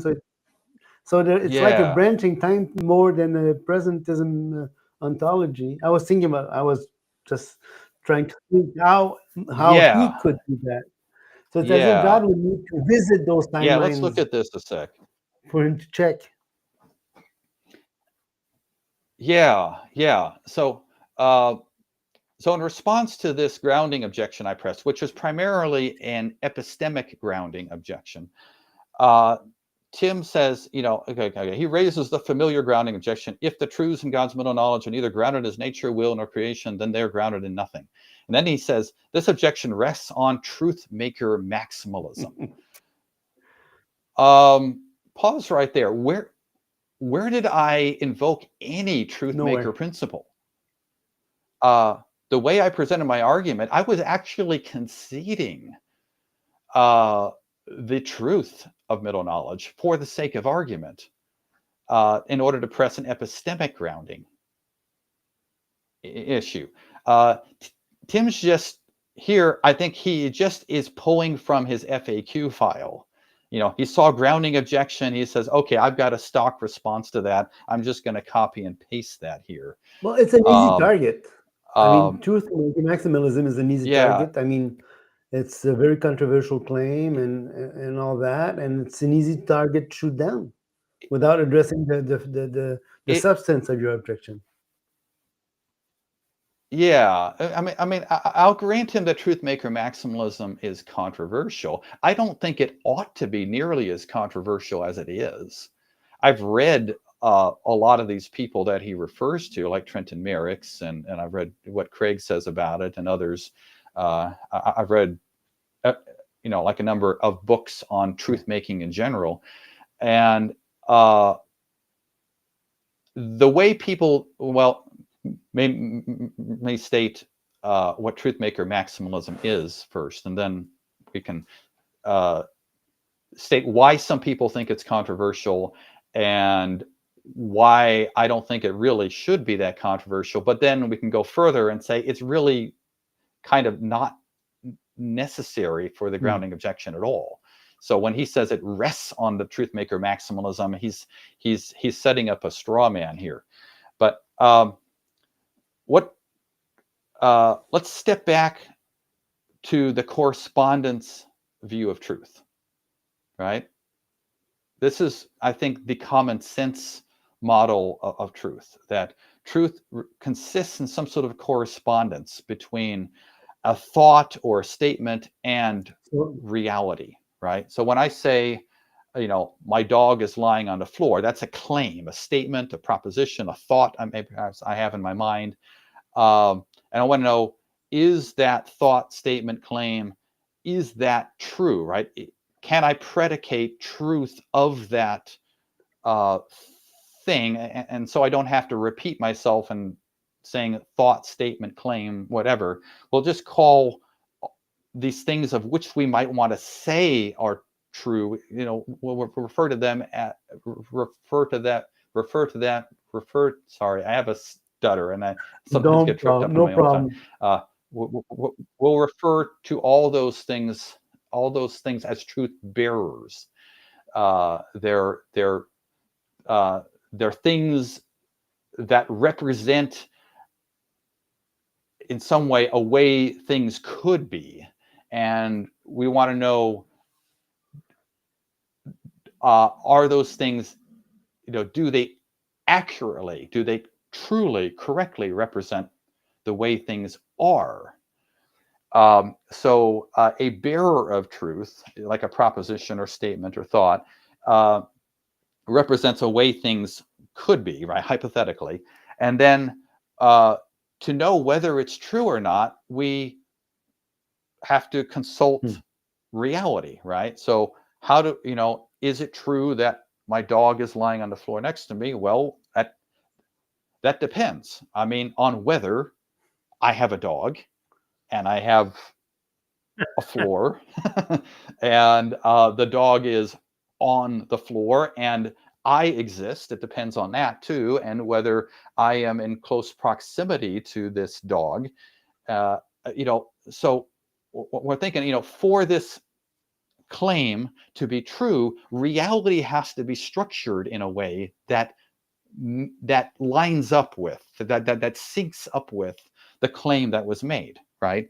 That's the gist of the correspondence theory, that there has to be this agreement or correspondence between a truth bearer and the relevant portion of reality that we'll then call the truth maker, right? It's that which in reality that makes that truth claim true. Okay, it secures the Yeah. So correspondence. in other Yes, words, did you want to? truth tracks reality. So if there's a change in truth, that means there's a change in Yeah, reality. yeah, exactly. Now, so that so far is just the correspondence view of truth, which already gets you a distinction between, as it were, truth bearers and truth makers.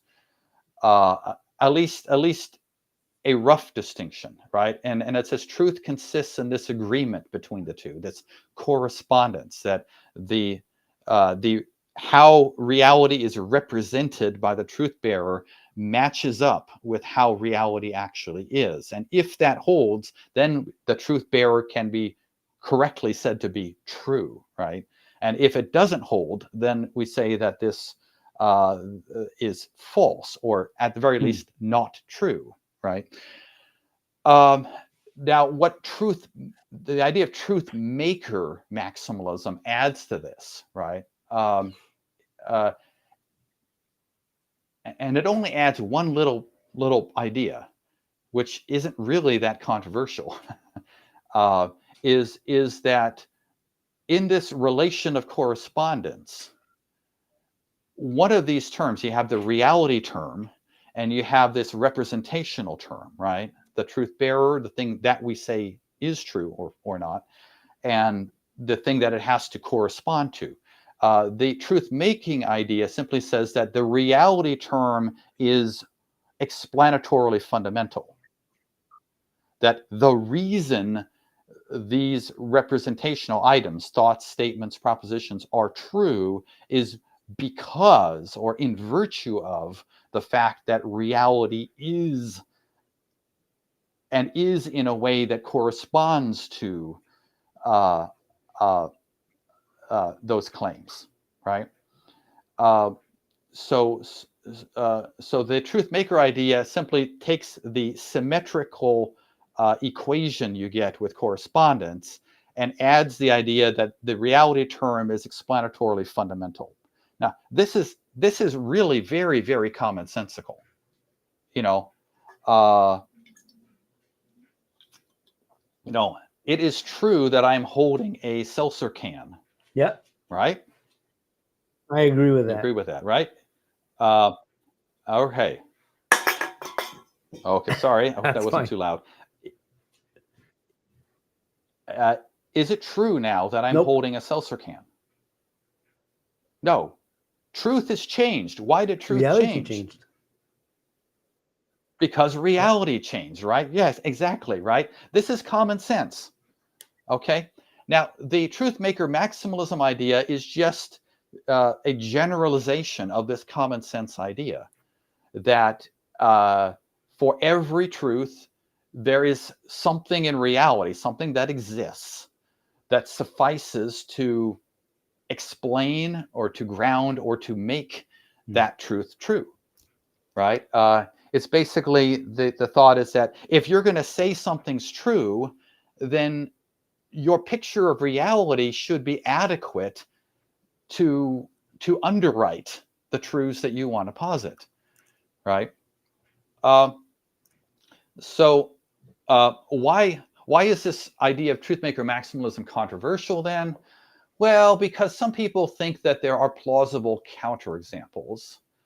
At least that's one reason. And so one standard counterexample that they'll point to are things like negative existentials. So the Trenton Merricks in his book says, there are no hobbits. He thinks that is a true claim. There are no hobbits anywhere in reality. But he says, what makes that true? What in reality could make that true? What the existence of which? Now I think there's a fairly easy answer to this. You just say, well, the totality of reality uh, uh, is such that there is no, that we live in a There's no hobbit-free match. reality. Yeah. Or I could also say God's direct experience of all of reality is Hobbit free. And so God's experience is a truth maker of the claim that there are no hobbits. So it seems to me that's not really a strong type of counterexample, but some people want to offer it as such. Or they'll say, they'll look at certain kinds of like truths about the past. And if you hold to a presentist ontology, which says that only present things are actual, so past things no longer exist. And they'll say, well, what makes it true that Caesar crossed the Rubicon in 49 BC? Well, it can't be the past event of Caesar's crossing the Rubicon, because on this ontology, that event no longer exists. Now, I don't see this as really much of an objection, though, because I want to say, well, I mean, if you're a theist, at least, it's very easy to point to something that could make that true. And I say God's memory, because God is immediately acquainted with all of reality as it happens, and God cannot forget that all of the details of that event, all of all past events, persist in God's memory. And so I would say God's memory is a presently existing thing that suffices to ground all truths about the past. Now, the Trenton Merrick's, he doesn't like this idea. He says, oh, no. Truth making requires something else. It requires that truths be made true by what they are about. And this truths about the past are true about the past. And so God's memories, God's presently existing memory are the wrong thing. I say, to Trenton, I say balderdash on that. I just want to say no. Why should we accept this aboutness claim? You're just inserting it in. In fact, in his books, he just asserts it, and then he never explains it or justifies it. He just takes it as something that we should all accept. The truth claim that he wants us on to his accept. word. Yeah. The other thing, so he loads down truth making with extra requirements that make it easier for him to say, to find counterexamples. And it's for stuff like that. It is why Truthmaker maximalism is controversial, because you have lots of people like Merrick's and others who are layering these other things on top of what at bottom is just a very common sense idea, namely that what's true is true in virtue of how reality is. Scratch reality. But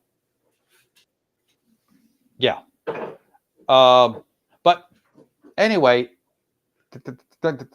that's kind of a long aside, because it's Tim Stratton brings up this idea of Truthmaker maximalism, which I never mentioned, which my argument doesn't even need.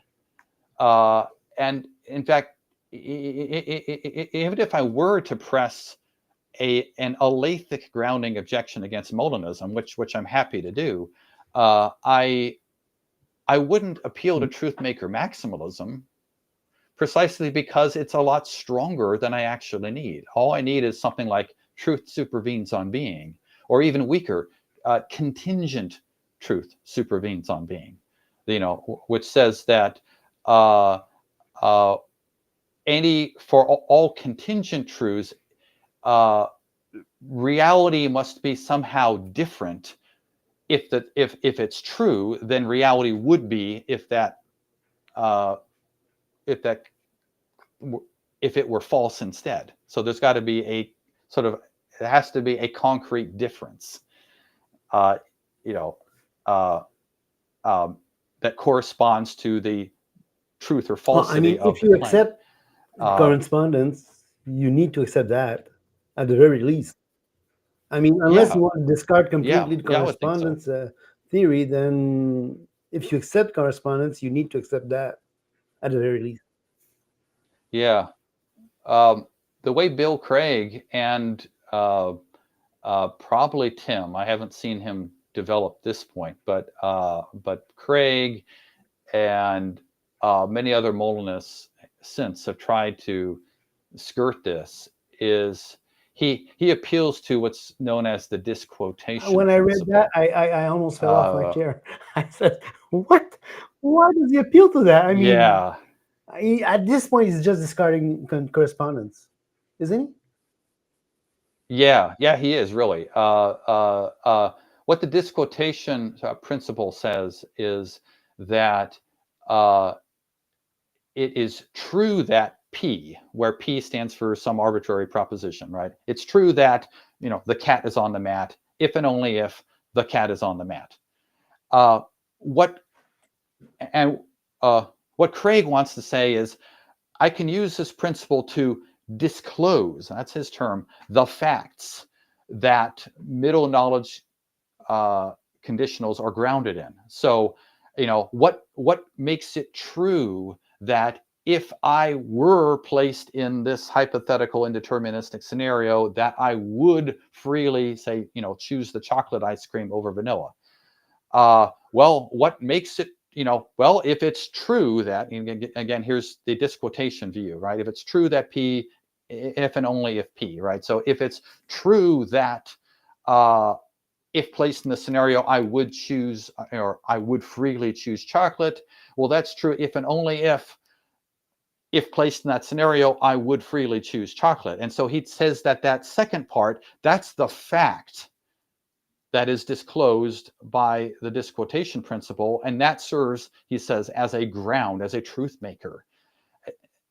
I would say, no, Craig is multiply confused here. Speaking of cheap victories, I mean, this is like very, very. Yeah, you discard this. You want to try to find a proof to Molinism by discarding correspondence, and which one is more important? Yeah. In one point, I mean, I would keep correspondence more than anything else. I mean, yeah, it's a whole lot more intuitive than Molinism is, but yeah. So the idea that the disquotation principle exhausts all there is to say about truth is known as the deflationary theory of truth, and that is a categorical rejection of the correspondence theory.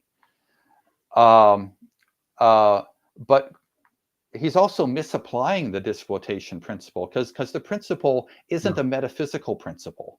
It's a what philosophers call a meta-linguistic principle, and that's just a fancy way of saying that it's providing us a way of translating how we talk. I can say directly something about reality. The cat is on the mat, or I can go meta-linguistic and I can say, it is true that the cat is on the mat. And all the disquotation type principle is saying is, I can switch back and forth between these two ways of talking without, and if this way of talking is true, then this way of talking is also independently true, of the ontology right? of everything. So yeah, it has nothing to do with ontology. Craig is trying to use it when he says that it can be used to disclose these facts that make middle knowledge conditionals true. He's trying to apply a metalinguistic principle and turn it into a metaphysical principle, and use it to do a kind of metaphysical bootstrapping. This is just completely wrong. Plus, these so-called facts that he claims are disclosed are nothing more than restatements of the proposition that we wanted to find a truth maker. At the basis, if I'm not mistaken, this quotation just means remove the quotation marks. Yeah, so. Yeah. Like when I say, it is true that, and then I use quotes and I put a claim within those quotes, it is true that, quote, the cat is on the mat, end quote. And so using the principle, I'm just stripping off the it is true that and the quotes, right? And I'm left with the cat is on the mat. Okay, now maybe I can use that so-called fact as a way to name whatever it is in reality that grounds the truth of the claim. But you still haven't given me an informative answer as to how reality is structured such that these middle knowledge conditionals No, are true. you just explained away reality. I mean, you just not even explained it. You just discarded it, just to say that to invent this or to appeal to this principle. Yeah. The way Craig appeals to the principle to try to generate grounding explanations for middle knowledge conditionals is on the same level as the famous example from Moliere. He has this play where he's mocking these scholastic philosophers, and this one guy is brought up for his doctoral exam, and he's asked, okay, what is it that gives opium the ability to put people to sleep? You know, and you would think, you know, he would talk about the physiology of persons and the chemical structure of opium and stuff like that and how all this works. But no, all he says is opium has dormative power. Exactly. And at this point, the board of doctors who's examining him, they erupt in applause and say, "Brilliant answer!" Whoa! I mean, this is satire, right? I mean, it's a stupid answer. I mean, we already knew that opium had dormative power. What we wanted you is to say something informative about how this power works. How exactly does opium interact with human physiology to induce sleep? That would have been a good answer. So, and that's what we should expect from the Molinist. If they're going to try to say, "Oh yeah, we can meet the grounding objections," we'll just posit these facts that are it's true that if A, then it would be the case that C is true in virtue of the fact that if A, then it would be the case that C. I say, well, no, you're just restating the problem. Explain the truth. How would reality need to be in order for, or like, what does this fact that you're talking about consist in? Exactly. How is a reality structured such that that fact obtains? So the Molinists are really bad at this. They on the one hand, they'll say we don't need to meet this grounding objection at all, because it's based upon this controversial principle of truthmaker maximalism, when actually the objection doesn't even need a principle nearly that strong, and properly understood, truth-making idea is very commonsensical when you don't try to labor it down with excess requirements like Trenton Merrick's does. And then on the other hand, they'll say, "Oh no, it's trivially easy for us to generate truth makers. We just use this disquotation principle, and voila, you've got all these facts galore.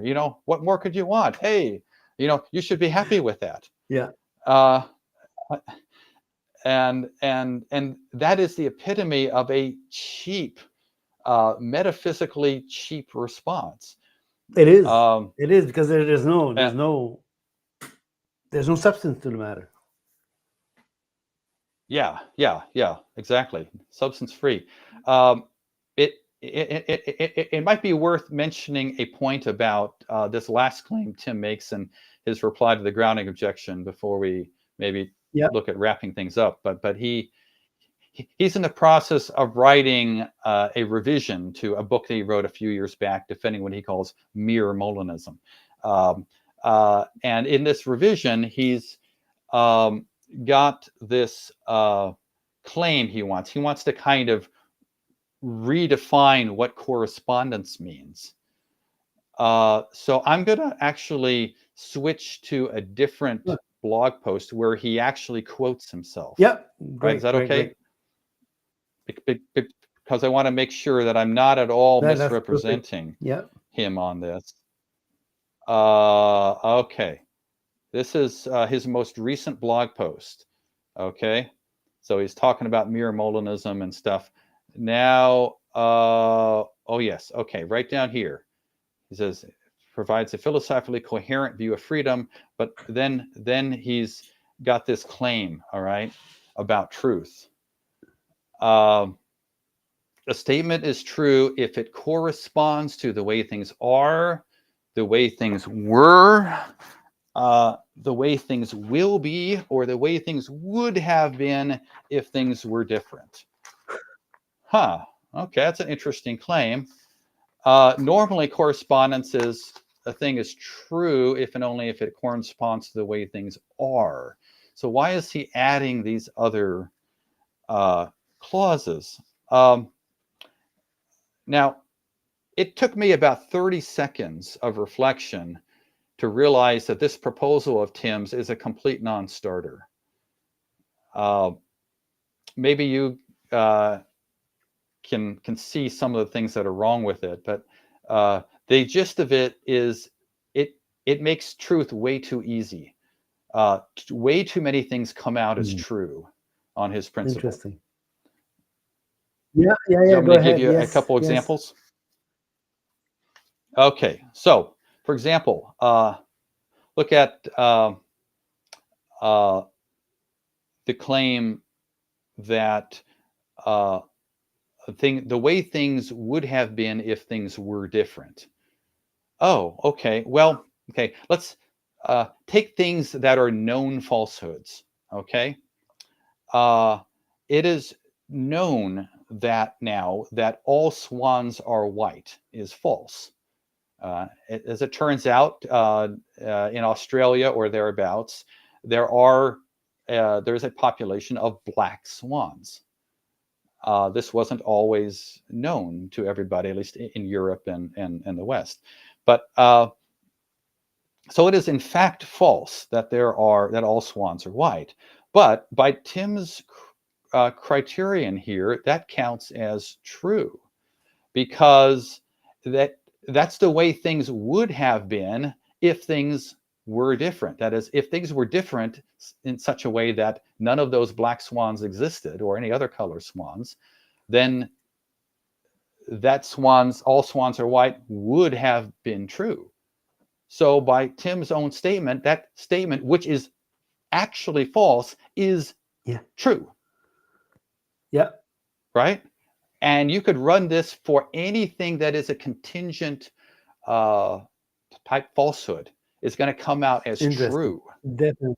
By Tim's criterion here. That is really embarrassingly It's a bad definition of truth for a philosopher to make this kind of mistake. And it's a definition geared at protecting Molinism. It is purely argumentative definition. Yeah. So he's just cooked the definition, right? Here's another type of counterexample, okay? Looking at a different part of this, okay? The clause, that way things were, right? Oh, a statement is true if it corresponds to the way things were. Really? Okay. That dodo birds exist corresponds to the way things were, right? So by because there used to be dodo birds, right? They are now extinct. But so by Tim's criterion of truth, that dodo birds presently exist is true, but it is a known falsehood, right? In fact, everything that changes over time, if it once was the case but no longer is going to come out as true on Tim's criterion, even though it's no longer the case, and so is not true. So this is a really, really bad proposal, which, as you said, he's just trying to cook his notion of correspondence in a way so that it helps him argue for Molinism. There's no independent way of motivating. It is an argumentative definition, basically. It's not a thorough analytical definition. The last point I would make on this issue. Okay, suppose he's right about correspondence. He still hasn't answered a grounding objection, right? Because grounding isn't about correspondence. It's about what explains the correspondence. It says that, like the correspondence is a symmetric relation, right? Truth bearer over here, reality term over here, right? It's the truth making or grounding gives you an explanatory relation. The reason this truth bearer is true is not just because it corresponds to something, but because this other something, this truth maker, grounds that truth. It makes it true. So he's not even addressing. Yes, I can you just see my saw daughter your there? daughter, beautiful daughter.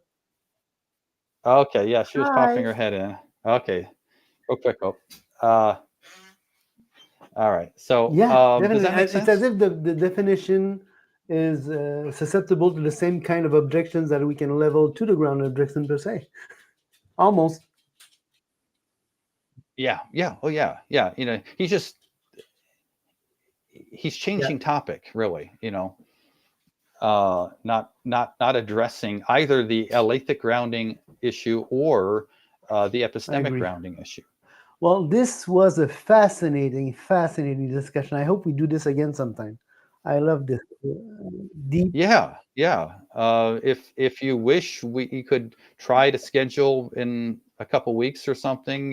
Do a look at the rest of my 7 points or at some other issues related to Molinism I or think it'd open be good theism. to develop this further, and I think it deserves a response. You need to fire back to respond to it. I appreciate the opportunity to present a rebuttal to Tim's rebuttal, which again I think has become clear, at least in looking at his first 3 responses to me, that he's almost entirely missed the point of this my to objections. Say, I love Tim. I listened to a lot of his work, and the what the criticism was not level at him, but level at the arguments he was making. And it's important to say this and to say that we love him as a brother, and I think he does a good job in many instances. I use much of your work in my dissertation. I use his in some aspect of my work on the defense of evil. On the defense, not the defense of evil, in my theodicy aspect.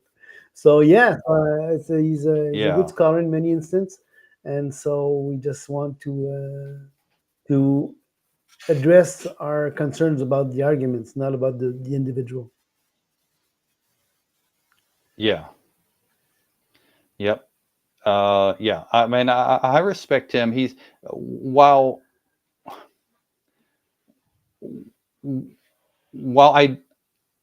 I think he relies too much on what I've called his FAQ file in engaging with people.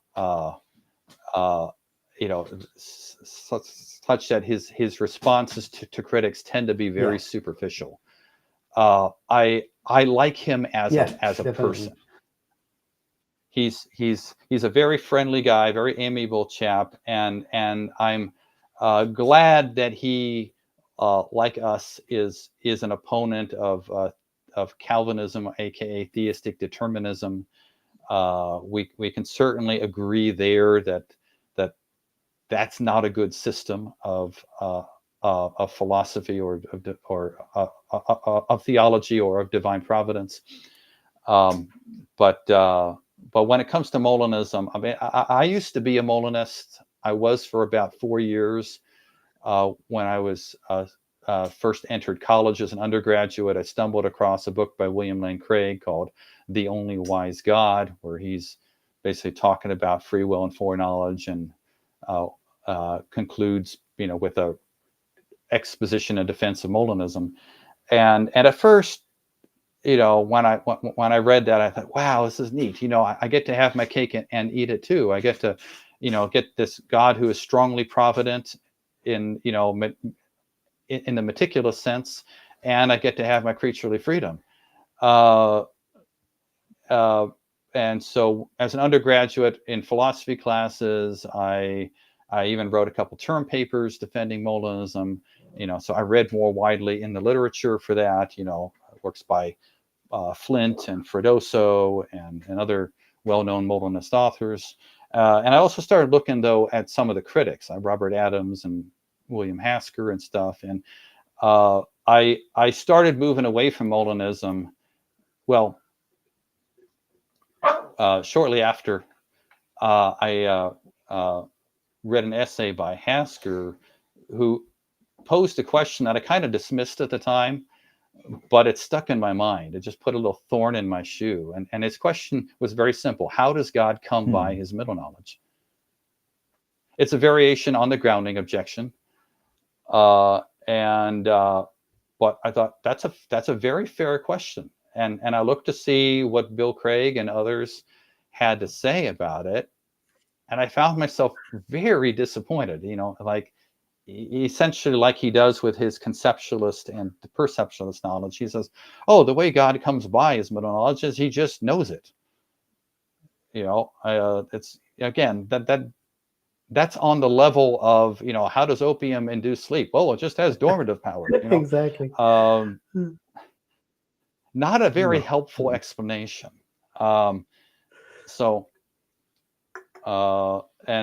then, through grad school, I started encountering people who were strongly anti-Thomistic, like some who are anti-Molinistic, in particular, some fanboys of Thomas Aquinas, and they were pressing me from a different direction, saying that Molinism compromises God's aseity and makes God pass, it's incompatible with divine impassibility and pure actuality and stuff like this.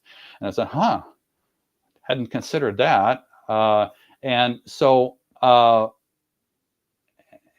it wasn't long, after that I just said, no, that Molinism just can't be right. Something else has got to be true.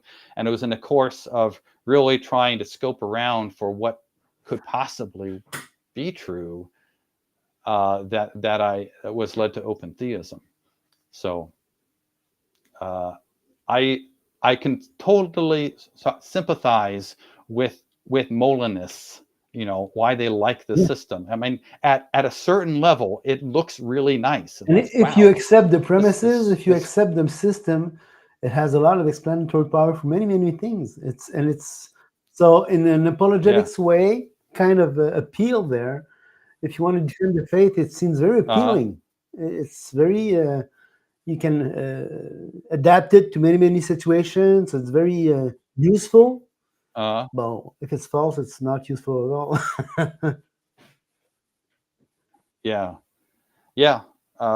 So anyway, I guess that's exactly. A good place to stop. Again, I love the chat. I thank you so much for the opportunity you gave me to just have a chat with you. And like you say, we'll just try and find a time to do the second part for this stream. So God bless you. And folks, if you love the stream, give a like, put your comments, and perhaps we can address it next time. If you have questions, comments, and we can read them and address them next time. So God bless everybody, and thank you again, Dr.